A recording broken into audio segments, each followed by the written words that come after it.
ایک مسلمان کا جس طرح اللہ تبارک و تعالیٰ کے ساتھ ایک گہرا، مضبوط اور سب سے مستحکم رشتہ ہوتا ہے، اور جس طرح اس کا سب سے مضبوط اور مستحکم رشتہ نبی کریم صلی اللہ تعالیٰ علیہ وسلم کی اعلی مرتبت بارگاہ کے ساتھ ہوتا ہے، ان مضبوط رشتوں کے ساتھ ساتھ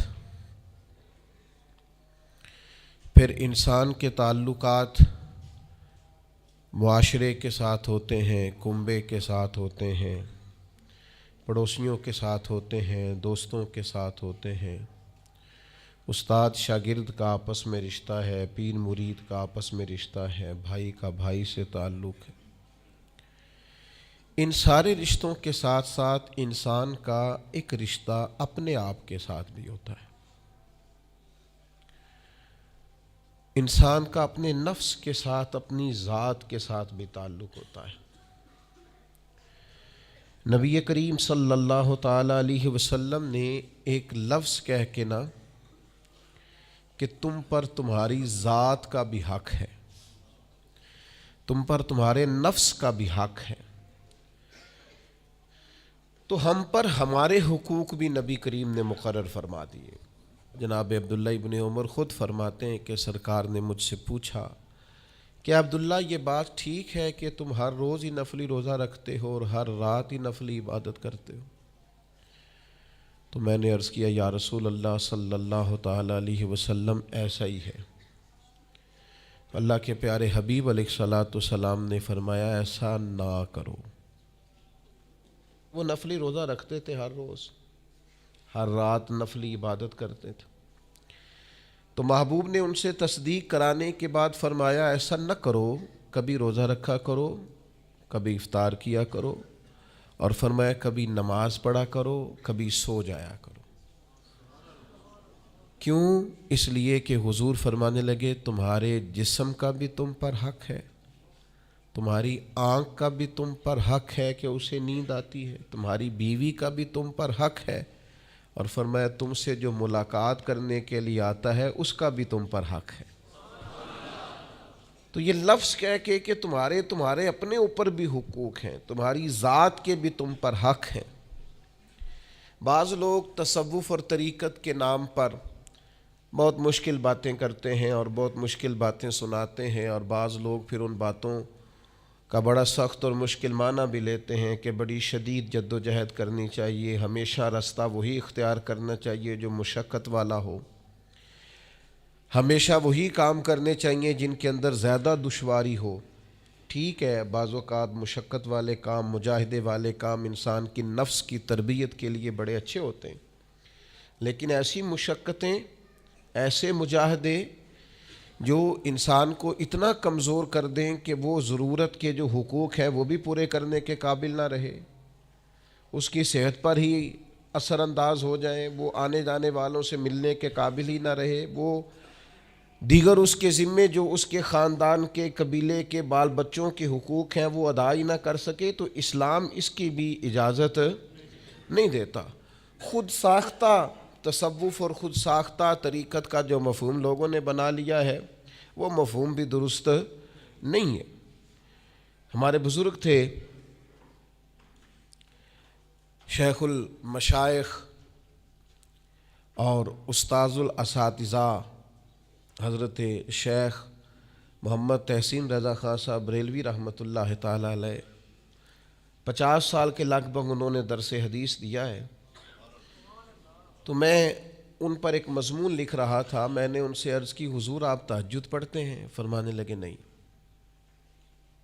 میں عشاء جماعت سے پڑھتا ہوں، اس کو بھی سالوں بیت گئے، اور میں فجر جماعت سے پڑھتا ہوں، یہ بھی میری زندگی کا معمول ہے، لیکن میں سحری کے وقت اس لیے نہیں اٹھ پاتا کہ مجھے صبح 8 بجے بیٹھ کر بچوں کو درس حدیث پڑھانا ہوتا ہے، عشاء کے بعد مجھے مطالعہ کرنا ہوتا ہے، تو میں سمجھتا ہوں یہ بھی میرے لیے نفلی عبادت ہے، لہٰذا میں رات کو بھی کتاب و سنت دیکھتا ہوں اور سارا دن بھی کتاب و سنت پڑھاتا ہوں، امید ہے میرا رب مجھے تہجد کا اجر بھی عطا کرے گا۔ عزیز دوست آپ یاد رکھیے گا، اس کو سمجھیے گا کہ ہمارے ہاں بعض لوگ بعض چیزوں کو زیادہ دشواری بنا لیتے. فلاں آدمی کو میں نے کبھی نفل پڑھتے نہیں دیکھا، یہ طریقت نہیں. کیا آپ نے اسے نفل پڑھتے نہیں دیکھا تو وہ صوفی نہیں؟ آپ یہ بتائیے کبھی فرض چھوڑتے تو نہیں دیکھا؟ کبھی اسے ضروریات دین کو چھوڑتے تو نہیں دیکھا؟ اور نفل تو ویسے بھی انسان کا رب سے ذاتی معاملہ، ہو سکتا ہے سامنے والا چھپ کے پڑھتا ہو سکتا ہے وہ کسی ایسے لمحے میں پڑھتا ہو جب وہ سمجھے کہ اس وقت مجھے تنہائی میسر ہے. تو حضور نے فرمایا تمہارے نفس کا بھی تم پر حق ہے. جن جن چیزوں کو اللہ رسول نے جائز قرار دیا ہے وہ کوئی شخص بھی استعمال کرتا ہے تو اس کو کوئی شخص ناجائز کر سکتا نہیں. کسی کو بھی اس کا اختیار اور حق حاصل نہیں ہے. بلکہ صحیح بخاری کے اندر سیدہ عائشہ صدیقہ رضی اللہ تعالی عنہ کی ایک روایت موجود ہے. آپ فرماتے ہیں نبی پاک صلی اللہ تعالی علیہ وسلم نے کوئی کام کیا، بعد میں رخصت دے دی، اجازت دے دی، فرمایا چاہے کرو چاہے نہ کرو، نہ کرنے کی اجازت دے دی. پہلے سرکار نے کیا تو بعض لوگ ایسے تھے جنہوں نے اس رخصت سے فائدہ نہیں اٹھایا، وہ کام کرتے رہے. حضور نے اجازت دی تھی لیکن انہوں نے اس اجازت سے فائدہ نہ اٹھایا.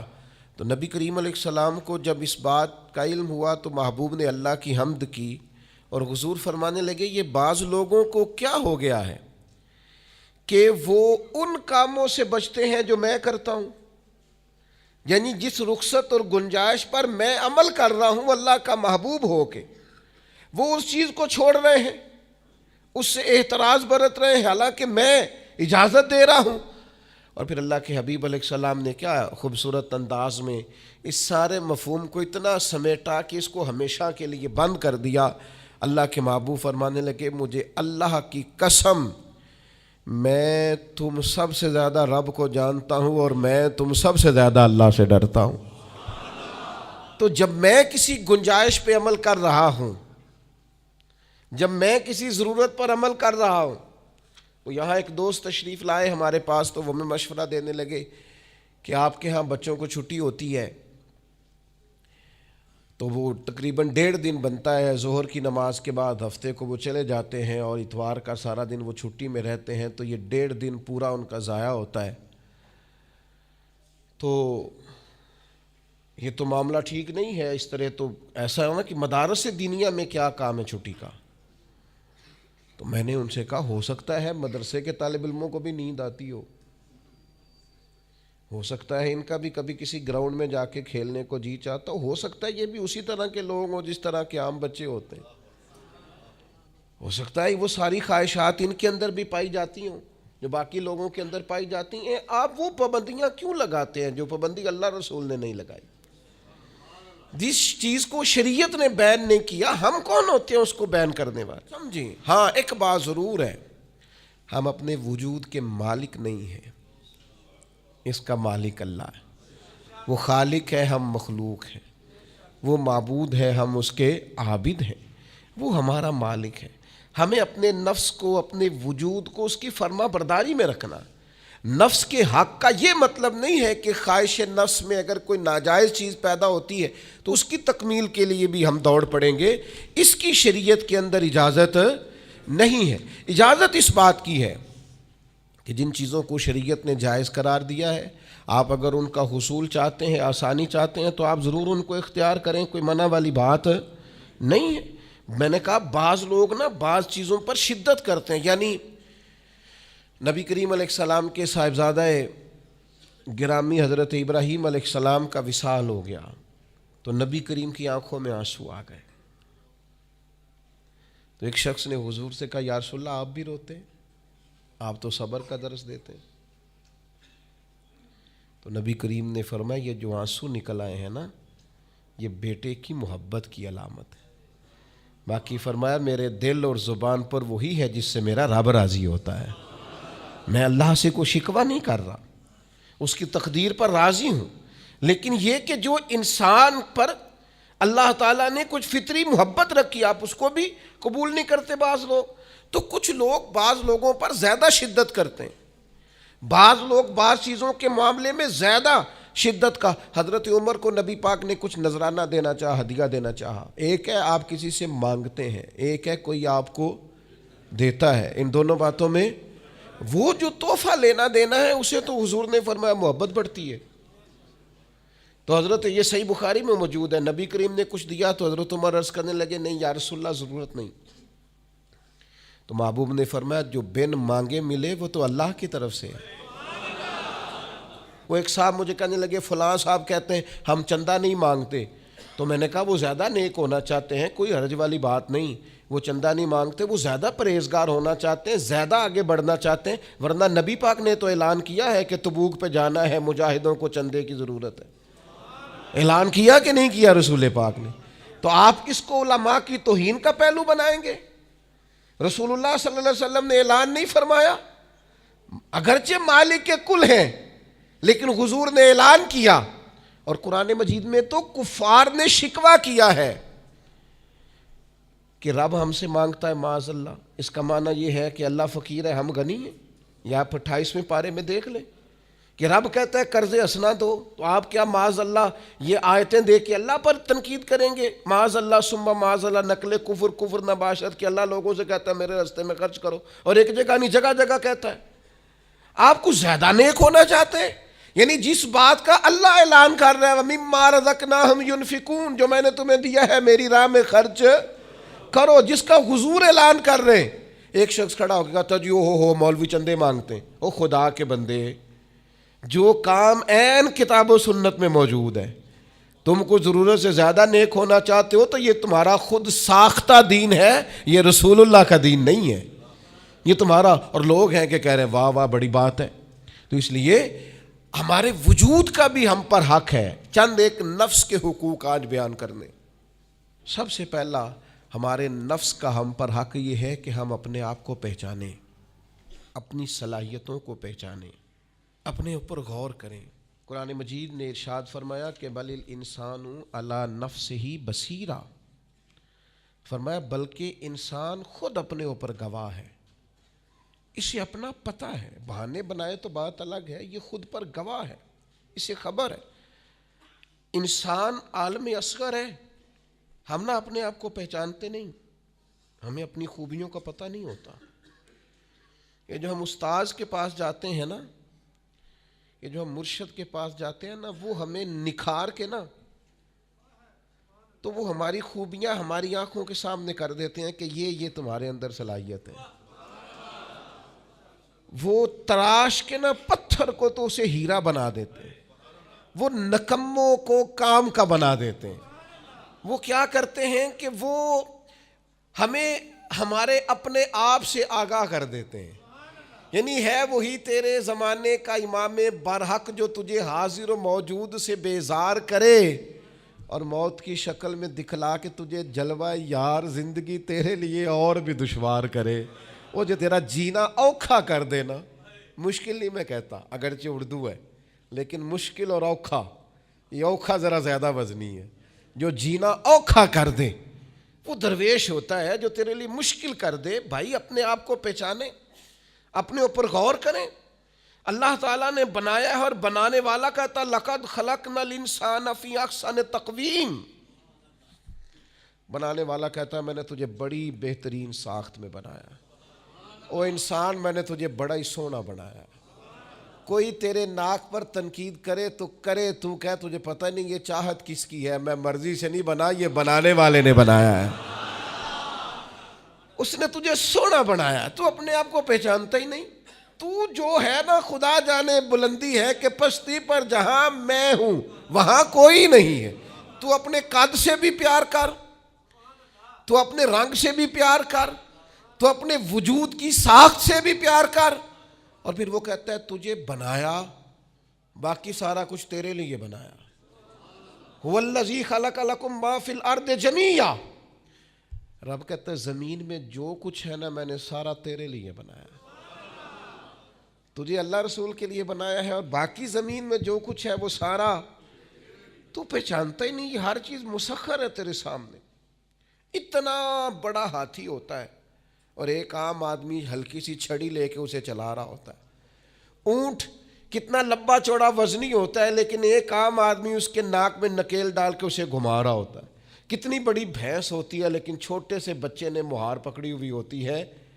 ایک عام آدمی پائلٹ بن کر جہاز پہ بیٹھتا ہے اور منوں ٹنوں کے حساب سے وزن ہے، افراد ہیں، لیکن ہواؤں پر سواری کر کے اسے چیرتا ہوا وہ مہینوں کی منزلیں گھنٹوں میں طے کر کے کراس کرتا ہے. تسخیر کائنات کے لیے تجھے بنایا ہے، تو سو رہا ہے، تو جاگتا ہی نہیں، تو اپنے آپ کو پہچانتا ہی نہیں. اقبال سے کسی نے کہا میں رب تک جانا چاہتا ہوں، تو اقبال کہنے لگے عجب نہیں کہ خدا تک تیری رسائی ہو، پر تیری نظر سے تو پوشیدہ ہے آدمی کا مقام. تو بندے کے مقام کوئی نہیں سمجھ سکا ابھی تک. من عرف نفسہ فقد عرف ربا. درویش کہتے ہیں جو اپنے آپ کو پہچان گیا وہی تو اپنے رب کو پہچان گیا. اپنی قدر کو پہچانے، اپنی اہمیت کو پہچانے. آپ کے اندر بڑی صلاحیتیں پنہا ہیں، چھوٹی چھوٹی باتوں میں پریشان ہو گئے، کام نہیں ملتا، کاروبار نہیں چلتا. اور تیرے پاس بڑا کچھ ہے یار، کام نہیں بھی ملتا. تو اگر وقتی طور پر کوئی حالات خراب ہیں تو اپنا قد کاٹ تو دیکھ، اپنا حسن تو دیکھ، اپنی سوچ تو دیکھ، تفکرات تو دیکھ. تجھے بنانے والے نے کوئی کمی چھوڑی نہیں، اس نے کمال کر دیا ہے، قدرت نے رنگ بھر دی ہے تیرے وجود میں. کبھی تو اپنے رب کے شاہکار ہونے کی نظر سے اپنے آپ کو دیکھے، تجھے اپنے آپ سے پیار ہو جائے، تجھے اپنے آپ سے محبت ہو جائے. وہ میں کبھی تنقید کیا کرتا تھا کہ یہ جوان شیشوں اور آئینوں کے سامنے بڑی دیر تک کھڑے رہتے ہیں. تو ایک دن ایک سادے سے بزرگ مجھے کہنے لگے یہ جو آئینے کے سامنے کھڑا ہے نا، یہ بھی رب کی تخلیق کوئی دیکھ رہا ہے. یہ کہہ رہا ہے کریم نے کمال نہیں کر دیا مجھے بنانے والا، حج نہیں کر دی. کیا حسن کے جلوے، کیا خوبصورتی اور کیا نورانیت اس نے پیدا کی ہے انسانی. اور پھر یہ جو دیا بن مانگے دیا. ایک بات یہ کہ اپنے نفس کو پہچانے، اور دوسری بات یہ ہے کہ عزت نفس کا بھی خیال کریں، اپنے آپ کو رسوا نہ کریں. اللہ نے عزت دی ہے تو اپنے آپ کو ذلت کی جگہ پر کھڑا نہ کریں، تہمت والی جگہ پہ اپنے آپ کو کھڑا نہ کریں. کبھی اپنے آپ کو اتنا کمزور نہ کریں. جھکنا ہے رب رسول کے سامنے، بلا وجہ دنیا داروں کے، سیٹھوں، نوابوں کے اور وزیروں مشیروں کے سامنے اپنے آپ کو رسوا نہ کریں. کسی کی گاڑی کے پیچھے بھاگ کے اللہ کی دی ہوئی شان کو کمزور نہ کریں. ذلت کی جگہ پہ اپنے آپ کو کھڑا نہ کریں. شریعت اسلامیہ نے مومن کا وقار کیا بیان کیا ہے. رب کریم نے فرشتوں سے جب مشورہ کیا تھا نا بندہ بنانے کے لیے، انسان کی تخلیق کے لیے، تو وَإِذْ قَالَ رَبُّكَ لِلْمَلَائِكَةِ إِنِّي جَاعِلٌ فِي الْأَرْضِ خلیفہ. اللہ نے فرشتوں سے فرمایا میں زمین پہ اپنا نائب بنانا چاہتا ہوں. اوہو، کبھی آپ اس کو سمجھ جائیں نا کہ یہ عزت کا تاج کیا ہے. رب کہتا ہے میں نے تجھے زمین پر اپنا خلیفہ بنایا ہے، تو نائب ہے میرا. اور کتنا تو پروقار ہے اور تو کتنا طاقتور ہے انسان، تیرے اندر کتنی صلاحیتیں ہیں. سورہ احزاب میں اللہ کریم فرماتے ہیں رب نے اپنی امانت زمین و آسمان پر رکھنی چاہی تو زمین و آسمان نے انکار کر دیا اللہ کی امانت کو اٹھانے سے. وَحَمَلَهَا الْإِنسان، اور انسان نے اس امانت کو اٹھا لیا. کہا مالک میں تیری امانت اٹھاؤں گا، میں تیرا نام لے کے گلیوں میں گھوموں گا، میں تیری توحید کے ڈنکے بجاؤں گا. حضرت انسان نے کہا میں تیرے نام کے نعرے لگاؤں گا، میں تیری عبادت کروں گا، میں تیرے لیے نکلوں گا، میں تیرے لیے خیرات کروں گا، میں تیرے رستے میں اپنی صلاحیت. وَحَمَلَهَا الْإِنسان، انسان نے امانت اٹھائی اور کہا مالک میں نکلوں گا تیرے نام کی سربلندی کے لیے، میں تیرے نام پر جہاد کروں گا. اگر جان دینی پڑی تو دعائیں مانگ مانگ کے کہوں گا مالک میں تیرے رستے میں شہید ہونا چاہتا ہوں.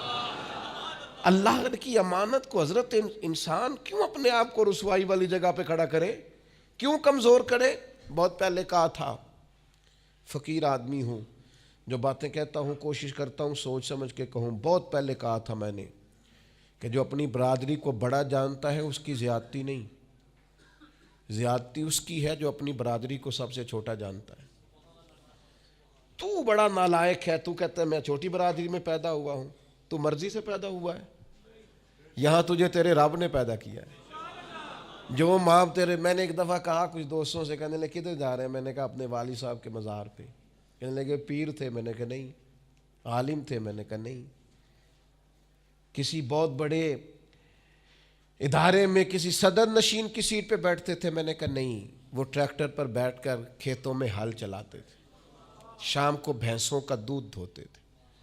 وہ کسان تھے، وہ محنت کرتے تھے. پھر وہ تاجر تھے، چھوٹی سی تجارت کرتے تھے. لیکن مجھے اگر کوئی کائنات میں پوچھے گا نا خوش نصیب کتنے ہو، تو میں کہوں گا میں نے اس طرح کا باپ نہیں دیکھا جس طرح کا اپنا باپ دیکھا. اس لیے کہ میری شخصیت میں اگر کوئی نکھار ہے تو سب سے زیادہ رنگ میرے ابا جی کے بھرے ہوئے. تو میں کیسے انکار کروں؟ سب سے زیادہ ان کے دیے ہوئے رنگ ہیں شخصیت کے اندر، ماں باپ کے. او بھائیوں، ناز کے ساتھ زندگی گزاری جاتی ہے. کبھی اپنے آپ کو رسوائی والی جگہ پہ کھڑا نہ کریں، کبھی اپنے آپ کو کمزور نہ کریں، مضبوط رہیں، طاقتور رہیں. اور تیسری بات، ایک تو اپنے نفس کو پہچاننا ہے، دوسرا اپنی عزت کرنی ہے. کس کی عزت کرنی ہے؟ اپنی عزت کرنی، تکبر نہیں کرنا، اپنی عزت کرنی ہے. عربی کے کسی شاعر نے کہا تھا جو اپنی عزت نہیں نہ کرتا اس کی عزت بھی کوئی نہیں کرتا. اب وہ آپ نے ایک عام محاورہ سنا ہوگا، اپنی عزت بندے کے اپنے ہاتھ میں ہوتی ہے. اس کا معنی کیا ہے؟ آپ کبھی بھی کوئی ایسا کام نہ کریں جس سے آپ کی ذلت ہو. آپ اپنی عزت کریں، آپ اپنی تکریم کریں، آپ اپنے وقار کو بلند رکھیں. آپ کبھی بھی اپنے لہجے کو، معیار کو کمزور نہ ہونے دیں. آپ فکری توانائی کا ہمیشہ مظاہرہ کریں، طاقتور رہیں، کمزور نہ پڑیں کبھی بھی. اور تیسرا یہ ہے کہ اپنے نفس کی تربیت کریں. جس طرح انسان اپنے وجود کی نشو و نما کرتا ہے نا، وہ کہتا ہے یہ کھاؤں گا تو طاقت ہوگی، یہ کھاؤں گا تو بیمار ہوں گا، یہ کھاؤں گا تو میں فریش رہوں گا، یہ کھانے سے میری طبیعت میں درد ہوگی. اسی طرح وہ اپنی تربیت کرے، اپنی نشو و نما کرے، اپنی روحانی تربیت پر توجہ دے. وہ دیکھے یہ کام کرنے سے میری طبیعت گناہ کی طرف مائل ہوتی ہے، اس بری صحبت میں بیٹھنے سے میرے اندر بعض بری چیزیں آتی ہیں، اس کے پاس بیٹھنے سے سوچے میری گدلی میلی کچیلی ہوتی، اور اس شخص کی صحبت جو ہے وہ مجھے تازہ کرتی ہے، اللہ کے قریب کرتی. تربیت نفس پر توجہ دیں، اپنی باطنی کیفیات کو ملاحظہ کریں. اپنی تربیت سب سے زیادہ انسان خود کر سکتا ہے. بل الانسان علی نفسہ بصیرہ، انسان خود اپنے اوپر گواہ ہے. وہ خود محسوس کرے کہ کہاں کہاں میرے اندر غلطیاں ہیں، کہاں کہاں میرے اندر کمزوریاں ہیں. وہ ان ساری چیزوں پر متوجہ رہے. ڈاکٹر نے دوائی دینی ہوتی ہے، اور دوائی دینے کے بعد وہ کہتا ہے یہ نسخہ ہے اور یہ کھانے کی ترتیب ہے اور یہ آپ کی پرہیز ہے. اب مریض کہے کہ جناب ڈاکٹر صاحب کوئی نظر کریں آپ تاکہ میں نہ نظر سے ٹھیک ہو جاؤں، تو ڈاکٹر کہے گا میری نظر یہی ہے جو میں نے نسخہ لکھا ہے نا، یہی نسخہ ہے، یہ دوائی کھائیں. یہ وہ لوگ آتے ہیں پیر صاحب کے پاس، کہتے ہیں کوئی نظر کریں میں نیک ہو جاؤں. بھی پیر صاحب نے نسخہ بتایا نا، 5 نمازیں پڑھو، نماز کے بعد یہ والا ذکر کرو. پیر صاحب نے بتایا نا اس کام سے پرہیز کرو، تو آپ ان بات مانیں انشاءاللہ اللہ شفا عطا فرمائے گا. آپ اس نسخے پر، وہ پیر فیض الحسن شاہ صاحب رحمۃ اللہ علیہ آل مہار شریف والے فرمایا کرتے تھے، مرید کہندے نے سانو نمازاں نہ پڑھاؤ، اللہ اللہ نہ کراؤ، ایویں ہی پہنچاؤ. تو کہتے ہیں یہ ایویں والا کام ہو سکتا؟ ہاں، جو شریعت کے احکام ہے وہ تو سارے کرنے پڑتے ہیں. اور پھر لوگوں کو نا ایسے موقع پہ بابا بلے شاہ جی یاد آ جاتے ہیں. کہتے بلے شاہ نو مرشد ملے ہے تے انہیں ایویں جا بخشایا ہے. او نا نا نا نا 300 پہلی زمین ہوندی سی بابے بلے شاہ دی، انہیں ساری دیتی جی اللہ دی راہ وچ. ایویں جڑا جے نا وہ اے والا ایویں جے. نیرا شعر نہ پڑھو، پیچھے پلٹ کے دیکھو تو صحیح اس شخص نے کمال کیا کیا کیا ہے. مجھے اتنا نظر آ رہا ہے وہ بلے شاہ نو مرشد ملیا جنہیں ایویں جا بخشایا، وہ ایویں ان کی عاجزی ہے، وہ ان کی عاجزی ہے، وہ انکساری ہے. وہ کہتے ہیں کہ مجھے بہت زیادہ مشقت نہیں کرنی پڑی، ایک ہی مرشد سے سارا کچھ مل گیا ہے. یہ اس بات کا ترجمہ ہے، اس کی تشریح ہے. من مانی باتیں، من مانی آپ تربیت اپنی کریں, اپنے اوپر غور کریں. اور چوتھا, ہمارے نفس کا ہم پر حق یہ ہے کہ اپنے نفس کا احتساب کریں, اپنے نفس کو اللہ کی رضا کے مطابق ڈھالیں, اس کا محاسبہ کریں. جو لوگ حساب کتاب نہیں نہ رکھتے, ہمارا ادارہ ذرا بڑا ہوا ہے تو ہم نے اسپیشل اکاؤنٹ میں پکا بندہ رکھ لیا ہے. پہلے ایک دوست کام کرتے تھے رضا کارانہ طور پر, شام کو بیٹھتے حساب کتاب کر دیتے. کمیٹیوں میں ایک شخص کیشیئر ہوتا ہے. پھر اب ادارہ بڑا ہو گیا, نظم بڑا ہو گیا, کام بڑا ہو گیا. اب وہ ایک آدمی شام کو اگر بیٹھے گا تو کرے گا نہیں, تو مستقل ایک صاحب ہیں جو ڈیوٹی کرتے, نظام کو دیکھتے. کیونکہ اگر حساب کتاب نہ رہے تو چیزیں ٹھیک چل سکتی. سب سے زیادہ وہ تاجر ناکام ہوتا ہے جو کمائی کرے اور خرچ کا حساب ہی نہ رکھے, جس کو پتہ ہی نہ ہو آمدن خرچ میں بیلنس کیا ہے. اس لیے حضرت عمر رضی اللہ تعالیٰ عنہ ارشاد فرماتے ہیں, اپنا حساب کرو اس سے پہلے کہ قیامت میں تمہارا حساب کیا جائے. اپنے نفس کا محاسبہ ضرور. ہم نہ ساری زندگی دوسروں کا حساب کرتے رہتے ہیں, فلاں کہاں سے کماتا ہے, کہاں کھاتا ہے, کہاں پہنچ گیا, کون سی سیاست کی, کس کے پاس اٹھتا بیٹھتا ہے, کہاں سے آتا جاتا ہے, چلاک بڑا ہے, فلاں سے مل گیا. اور ساری زندگی دوسروں کا خیال رکھتے گزر گئی. اس سے زیادہ بھی کبھی اپنا رکھا ہوتا نا, تو بات کہاں سے کہاں پہنچ جاتی. محاسبہ نفس کرنا, اور کتنا کرنا ہے, اس نفس کو قابل بنانا ہے. حضرت سیدنا عبداللہ ابن سلام رضی اللہ تعالیٰ عنہ نے لکڑیوں کا گٹھا, پرانے زمانے کے اندر ایندھن لانا, لکڑیاں اکٹھی کر کے لانا, یہ بھی روزمرہ کی ڈیوٹیوں میں سے ایک ڈیوٹی ہوتی تھی. وہ ڈیوٹی آج کل ہم ماہانہ گیس کا بل دے کے پوری کرتے ہیں. یہاں اب بھی اس کی ایک صورت ہمارے پاس ہے کہ بہت سارے لوگوں نے سلنڈر اٹھائے ہوتے ہیں, گیس بھروانے جا رہے ہیں. تو اس سے کچھ عرصہ پہلے یا آج بھی دیہی ماحول کے اندر بعض لوگ شام کو لکڑیاں اکٹھی کر کے لاتے تھے کہ وہ آئیں گی تو کھانا پکے گا ایندھن کے لیے. حضرت عبداللہ ابن سلام رضی اللہ تعالیٰ عنہ لکڑیاں اپنی پشت پہ رکھے ہوئے ہیں, گھر کی طرف آ رہے ہیں. تو ایک شخص نے آپ سے کہا کہ جناب حد ہو گئی, گھر میں بیٹے بھی موجود ہیں, غلام بھی موجود ہیں, اور آپ یہ کام خود کر رہے ہیں. تو حضرت عبداللہ ابن سلام فرمانے لگے, بیٹے بھی موجود ہیں اور غلام بھی موجود ہیں, اور ایک بات اور بھی شامل کر رہا ہوں, اللہ کے فضل سے میرے بچے اور میرے خادم میرے فرما بردار بھی ہیں, بات بھی مانتے ہیں. لیکن فرمانے لگے میرا نفس نہ تھوڑا بڑا ہو گیا تھا. یہ مجھے کہہ رہا تھا تو بہت بڑا آدمی ہو گیا ہے, تو بہت بڑا شخص ہو گیا, تیری بڑی شخصیت ہو گئی ہے. فرمایا یہ جو ذرا لکڑیوں کا گٹھا پشت پہ رکھا ہے نا, یہ رکھا پشت پہ ہے, لیکن ذرا حساب اپنے نفس کا کر رہا ہوں, محاسبہ نفس کر رہا ہوں, اسے سمجھا رہا ہوں کہ اتنا بڑا ہونے کی ضرورت. ہمارے بزرگ فرمایا کرتے تھے آخر تک اپنے استادوں کی بارگاہ میں حاضری دینی ہے. میرے اسا فرمایا کرتے آخر تک اپنے مشائخ سے جڑے رہنا ہے, آخر تک اپنے اساتذہ کے پاس آنا جانا. کچھ لوگ بے نیاز ہو جاتے ہیں نا, خود عالم ہو گئے اب استاد گئے, خود بڑے ہو گئے اب گئے. کہتے تھے آخر تک جانا, اس لیے کہ بعض لوگوں کے پاس جانے سے انسان کو لگتا ہے کہ نہیں مجھ سے بھی بڑے موجود ہیں. ان کے پاس بیٹھنے سے احساس ہوتا ہے کہ میں اتنا بڑا نہیں ہوں. اور بڑا بھی ہمیشہ وہی ہوتا ہے جس کا کوئی بڑا ہوتا ہے, جس کا کوئی بڑا ہی نہیں وہ کیسے بڑا ہوگا. تو اللہ تعالیٰ نے بھی ہمیں قرآن مجید کے اندر یہ حکم دیا, یا ایھا الذین آمنوا اتقوا اللہ ولتنظر نفس ما قدمت لغد. اے ایمان والو اللہ سے ڈرو اور ہر جان حساب کرے, محاسبہ کرے, دیکھے کہ اس نے کل کے لیے آگے کیا بھیجا. کل کے لیے اس اپنا حساب کرنا ہے, محاسبہ نفس کرنا ہے. یہ نفس کا حق ہے. جس طرح کپڑے میلے ہو جاتے ہیں تو آپ پریشان ہوتی ہیں کہ یار یہ میلے ہو گئے بدلنے چاہیے. جوتے ٹوٹ جاتے ہیں تو آپ خیال کرتے ہیں یار مجھے آنا جانا ہوتا ہے, یہ مجھے ٹھیک کرنے چاہیے. تو نفس پر میل کچیل چڑھ جاتی ہے, لوگ حساب ہی نہیں کرتے. باطن سارا گدلا ہو جاتا ہے, لوگ حساب ہی نہیں کرتے. اندر سارا کمزور ہو جاتا ہے, حساب ہی نہیں کرتے. اس نفس کا حساب کرنا ہے, محاسبہ کرنا ہے. اس کا بھی حق ہے. جس طرح آپ کے جسم کا حق ہے کہ لباس ٹھیک ہو, جوتے ٹھیک ہوں, آپ نے غسل کیا ہوا ہو, اس طرح آپ کے نفس کا بھی حق ہے. اس کا حق کیا ہے کہ اسے اتنا ٹھیک کر دے, اتنا محاسبہ کریں, اتنی اس کی عادات بہتر کریں کہ وہ رب کی رضا کے مطابق ڈھل جائے, اللہ رسول کی رضا کے مطابق دھل جائے, نکھر جائے, صاف ہو جائے.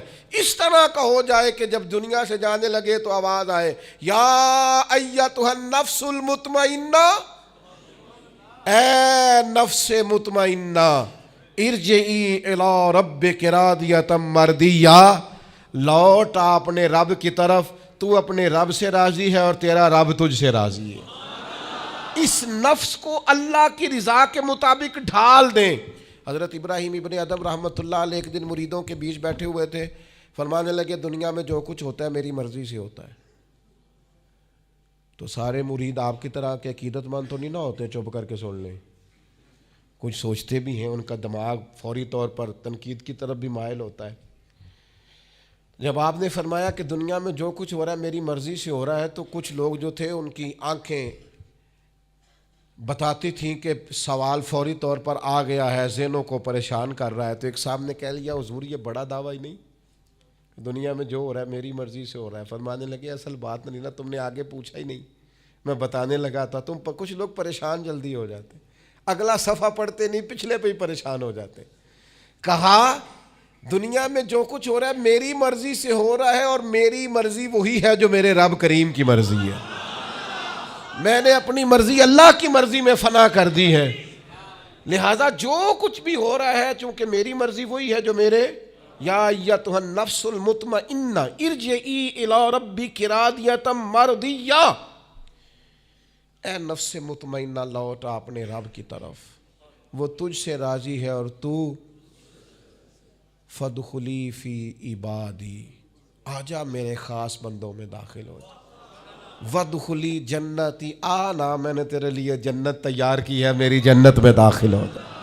لیکن کیا کرنا ہے؟ نفس مطمئنہ، کون سا؟ ایسا نفس تیار کرنا ہے جو اللہ سے راضی ہو اور اللہ اس سے راضی ہو۔ اس کا محاسبہ کر کے اس طرح کا بنا لیں کہ یہ اس طرح کا ہو جائے کہ جس طرح اللہ اس سے راضی ہے اور یہ